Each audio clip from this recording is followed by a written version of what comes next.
talk to you about how you can be your own central bank. And what do central banks do? They print money, they set interest rates, and they hoard precious metals like gold and silver, and to a lesser degree platinum, as a hedge against inflation and to support their currency. Now, we can't go out and print money without getting arrested for counterfeiting, and we can't set interest rates, obviously, but we can purchase and hold precious metals. And even though precious metals, or PMs, as we call them, are considered barbarous relics by mainstream investors like Warren Buffett, they should be part of your portfolio. Now, we all know that real estate is an excellent hedge against inflation. Precious metals have been used as a hedge against inflation for thousands of years. Characteristics of precious metals: store of value. They're fungible, which means it can be exchanged for similar assets or divided into smaller units, and it can be used as money. Now, as a store of value, records show from thousands of years ago that a loaf of bread from a baker cost about a 1 ounce silver coin 3,000 years ago. Okay? Today, the spot price of silver at $22.37 per ounce, you can buy maybe 7 loaves of bread. Now, compare that to the US dollar, which has lost about 90% of its purchasing power since the Federal Reserve Bank was established in 1913 due to inflation, aka money printing. Now, if you want to buy PMs, how do you do it? It's pretty easy. At $1,800 an ounce, gold may be out of reach for some investors. So let's focus on silver right now. Silver is trading at about $22.50 per ounce today. So $22.50 is called the spot price for silver.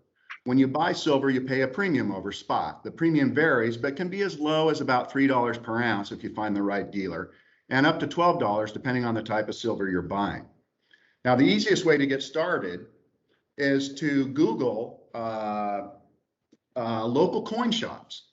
And you can Google local coin shops near me, and you can call around and see which shops have silver in stock and check prices.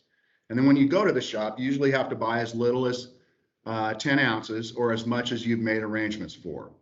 My last purchase of silver a couple weeks ago at one of my favorite shops in Tempe, I bought 100 silver eagles. It was $32.50, $3,250.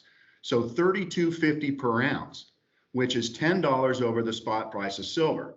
Now, I think silver is going to go up to about $40. So I paid that. And this is the premium you pay these days to get silver. Demand is strong and supply is constrained. So historically, precious metals collectors have paid as little as $2 or $3 over spot, just for historical reference. And you can see there are supply and demand forces at work these days. Most coin shops have put in minimum purchases of $250 to $2,500. You usually need to set an appointment at the coin shop or to stop by and purchase or receive investment advice. Collecting precious metals is commonly referred to as stacking, as in stacking piles of coins. Now, investment advisors that believe in the value of precious metals typically recommend that you have 5 to 10% of your portfolio in PMs. Nowadays, many 401ks allow precious metals, and this allows you to buy the metal, put it into your 401k, and take direct possession of your assets. I typically rebalance my portfolio a couple times a year, and I reallocate assets, i.e. purchase precious metals. So I keep about 10% of my total assets in PMs. And when you have the metal in your possession, as probably 95% of stackers do, you can outsource storage to facilities that will physically store your metal securely, and you can access during normal business hours. So that's it. Now get out there, call your local coin shop, and start stacking.